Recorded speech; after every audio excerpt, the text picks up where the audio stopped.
दोस्तों, हर कोई ये जानना चाहता है कि आखिर उत्तर प्रदेश के मैनपुरी में असरारा गांव में कैसे ही सबसे बड़े बेटे ने अपने दो छोटे भाइयों को मारा, अपने छोटे भाई की दुल्हन को मारा जो चंद घंटे पहले ही उस घर में आई थी, अपने जीजा को मारा, इकलौते जीजा को मारा और भाई के दोस्त को मारा और बाद में सुसाइड भी कर लिया।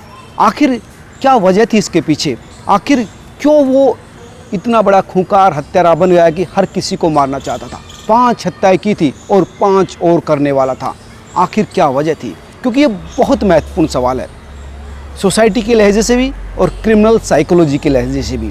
तो इसमें दोस्तों और साथ ही ये भी सवाल है कि क्या ये एकदम एक्सीडेंटल हुआ, गुस्से में या आवेश में आकर हुआ, या फिर इसके पीछे पूरी प्लान तैयारी थी, सोची समझी जो है वारदात थी? ये 2 सवाल हैं जो हर कोई जानना चाहता है। तो दोस्तों मैं एक एक करके बताता हूँ कि किस तरह से ये पूरे मामले को शिववीर नाम के सबसे बड़े बेटे ने अंजाम दिया। दरअसल ये बहुत ही सोची समझी साजिश थी, जो जांच के बाद पता चला है, जो इन्वेस्टिगेशन के बाद पता चला है, जो परिवार और गांव वालों से पूछताछ के बाद पता चला है। दरअसल 1 महीने से ही जो परसा था वो बनवा कर शिववीर ने रखा था, परसा रखा था, साथ में अपनी जेब में स्प्रे रखता था, तमंचा था, साथ ही बाहर के जो कमरे में उसमें कुल्हाड़ी भी रखी हुई थी। ये कई चीज़ उसने पूरी प्रॉपर तैयारी के साथ रखी हुई थी और उसका व्यवहार भी बदला हुआ था और वो काफ़ी गुस्से में भी था। इतने गुस्से में था कि वो घर के लोगों से कम ही बात करता था और घर के लोगों से बिल्कुल कटा हुआ था। यहाँ तक कि उसको शादी में भी नहीं बुलाया गया था। शिववीर के पिता, वो बदनसीब पिता जिसके सामने ही उसका भरा पूरा परिवार उजड़ गया। 3 बेटे और तीनों अब नहीं रहे और वजह बड़े बेटे की करतूत। वो कहते हैं, सुभाष चंद्र यादव कहते हैं कि मैंने तो अपने इस बड़े बेटे को शादी में भी नहीं बुलाया था, अपने बेटे सोनू की शादी में। सोनू और सोनिया की शादी हुई थी जिस रात को यह हत्याकांड हुआ। उसका कहना था कि हमने तो उसको बुलाया भी नहीं था, लेकिन वो ज़बरदस्ती आया, शादी में इन्वॉल्व हुआ और पूरी तरह से तमाम रस्में उसने निभाई और रात को इस पूरे हत्याकांड को अंजाम दे दिया। दरअसल आप समझ सकते हैं कि अगर घर के बड़े बेटे को ही शादी में नहीं बुलाया जाए तो आप समझ सकते हैं कि परिवार के बीच में कितनी बड़ी कम्युनिकेशन या कितनी बड़ी गुस्से की खाई है। ये खाई कहाँ से पनपी? तो आप समझ सकते हैं कि घर का सबसे बड़ा बेटा था, सबसे ज़्यादा प्यार उसको मिला और उसकी जो है सबसे पहले फ्लैक्स की एक दुकान भी खुलवाई थी पास में ही और वो अच्छी चली थी, पैसा भी खूब कमाया और इसी वजह से गांव से बाहर उसने एक बड़ा मकान भी बनाया था। उसके बाद डोली से शादी भी हो गई और उसके बाद वो बाहर जाकर नौकरी भी करने लगा।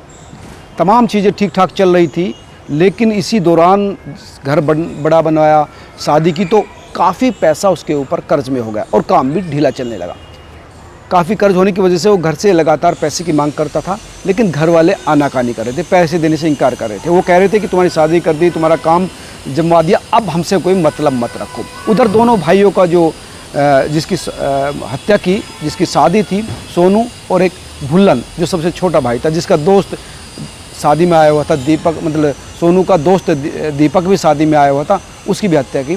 तो भुल्लन और सोनू का काम ठीक चल रहा था और इसी वजह से उन्होंने 5 बीघा ज़मीन भी ली थी अपने पिता के साथ मिलकर।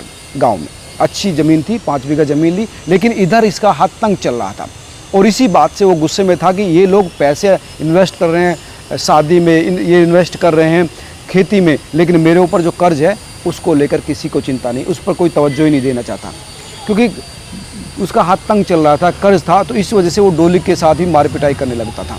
मार पिटाई करने की वजह से डोली अपने मायके चली गई थी। हालांकि शिववीर ने कई बार डोली को उसके घर से लाने की कोशिश की, तो लेकिन डोली ने इनकार कर दिया। लेकिन उसके बाद सुभाष जो इनका पिता था वो अपनी बहू को गांव में ले आया, घर पर ले आया।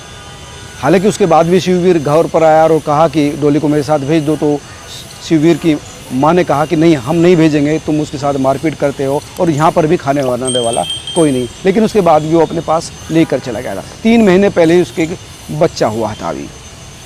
तो ये तमाम चीज़ें चल रही थी और शादी की जैसी तैयारी हुई तो शादी के भी खिलाफ वो था। वो नहीं चाहता था कि अभी शादी करी जाए, उसका कहना था कि और पैसा कमाओ और वो मुझे पैसे की ज़रूरत है, शादी में इतना पैसा भी मत लगाओ।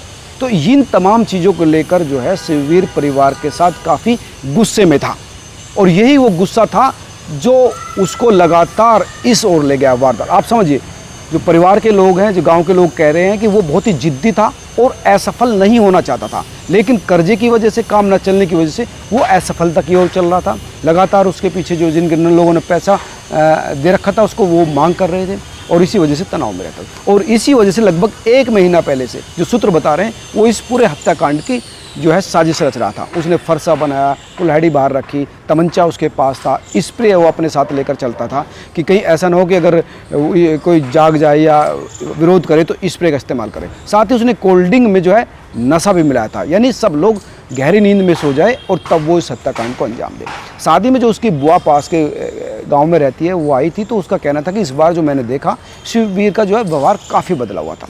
वो जो पैर दबा रहा था वो इस तरह से दबा रहा था जैसे कि औरतें जनरली पैर दबाते हैं, यानी जनरली मर्द जो है पैर छूते हैं, लेकिन वो पैर दबा रहा था, यानी उसके कई हाव भाव जो है इस बार बदले हुए थे। लेकिन इस घटना से पहले किसी ने कोई खास तवज्जो नहीं दी, ध्यान नहीं दिया कि इसका जो व्यवहार है वो बदला हुआ है, कम बातचीत कर रहा है, उतनी खुशी नहीं सेलिब्रेट कर रहा है जितनी भाई की शादी में होनी चाहिए। तो लेकिन वो सारी रस्में निभा रहा था, शादी में गया, बारात में गया, लेकिन उसकी तैयारी इस पूरे हत्याकांड को अंजाम देने की थी। वो चाह रहा था कि कोई भी जिंदा ना रहे। उसने अपने दोनों भाइयों को मारा, सोनू को मारा, भुल्लन को मारा, नई जो शादी होकर आई थी दुल्हन सोनू की पत्नी, जो साथ ऊपर चारपाई पे सो रहे थे, गर्मी थी तो सबसे ऊपर जो है ऊपर की जो छत पर सोनू और सोनी जो उसकी पत्नी थी वो सो रहे थे, वहीं जाकर जो है उसने फरसे से दोनों को कत्ल कर दिया। उठ ही नहीं पाए। दरअसल लगभग 12-1 बजे तक शादी विवाह की जो रस्में थी वो ख़त्म हुई, नाच गाना चलता रहा, मुंह दिखाई चलती रही, खाना पीना खाया, तो काफ़ी देर हो गई थी, 12-1 बज गए थे। ये दोनों दुल्हन ऊपर सो रहे थे और बाकी जो है नीचे बरामदे में सो रहे थे, और जो इसकी पत्नी डोली थी और जो इसकी मौसी सुषमा थी वो पास के कमरे में सो रही थी। तो ऊपर दोनों का कत्ल करने के बाद ये बरामदे में आया, वहाँ पर इसने अपने जो भाई है भुलन उसकी हत्या करी, जो सोनू का दोस्त था दीपक उपाध्याय फिरोजाबाद से आया हुआ था उसकी हत्या की, और अपने जीजा सौरभ उसकी भी हत्या कर दी। और बाद में जब पत्नी उसके सामने आई, पत्नी डोली, उस पर भी जो है फावले से इसने वार किया। हालांकि वो बच गई, उसको बचाने जब सुषमा आई तो उस पर भी अटैक किया। दोनों खतरे में हैं लेकिन बच गए हैं। लेकिन इसका जो प्लान था वो अपने पिताजी और माताजी की भी हत्या करने का था, अपनी इकलौती बहन की भी हत्या करने का था, और इसके बाद जो है 1-2 लोग और इसके निशाने पर थे। 2 तो ये बच गए और 3 वो लोग, यानी कम से कम 10 हत्याएं तो इसको करनी थी, जिसमें से 5 में सफल हो गया और 5 और इसके टारगेट पे थी, जो भगवान की दया से जिंदा बच गए। लेकिन इस बात से ये साफ़ हो चुका है कि अगर इस तरह का व्यक्ति है जो साइकोलॉजिकल डिस्टर्ब है, तनाव में है, उसका व्यवहार बदला हुआ है, परिवार से नाखुश है, उसको कभी भी हल्के में नहीं लेना चाहिए। उसके साथ बैठकर बात करनी चाहिए, उसके तनाव को लेकर चर्चा करनी चाहिए, रास्ता निकालना चाहिए, ताकि वो जो विस्फोट है कहीं इतना बड़ा रूप ना ले ले, या कहीं ऐसा ना हो कई लोग सुसाइड कर लेते हैं, कई लोग दूसरे के लिए खतरा पैदा कर देते हैं, कुछ लोग अपने लिए खतरा कर देते हैं। ऐसी कई घटनाएं हुई, ये साइकोलॉजिस्ट बताते हैं। तो इस तरह के मामले में परिवार की भूमिका महत्वपूर्ण हो जाती है कि इस तरह के लोग जो जिद्दी होते हैं, डिस्टर्ब होते हैं, वो चलता फिरता बम बन जाते हैं, जिनसे बचने की ज़रूरत होती है। तो दोस्तों, ये थी इस पूरे मामले का लबोलुआब कि शिववीर काफ़ी दिनों से डिस्टर्ब था, गुस्से में था, परिवार से पैसा ना मिलने की वजह से वो पूरे परिवार को ख़त्म करने पर आमादा था और उसने वो कर भी दिया। दोस्तों, आप क्या सोचते हैं ज़रूर बताएं। नमस्कार।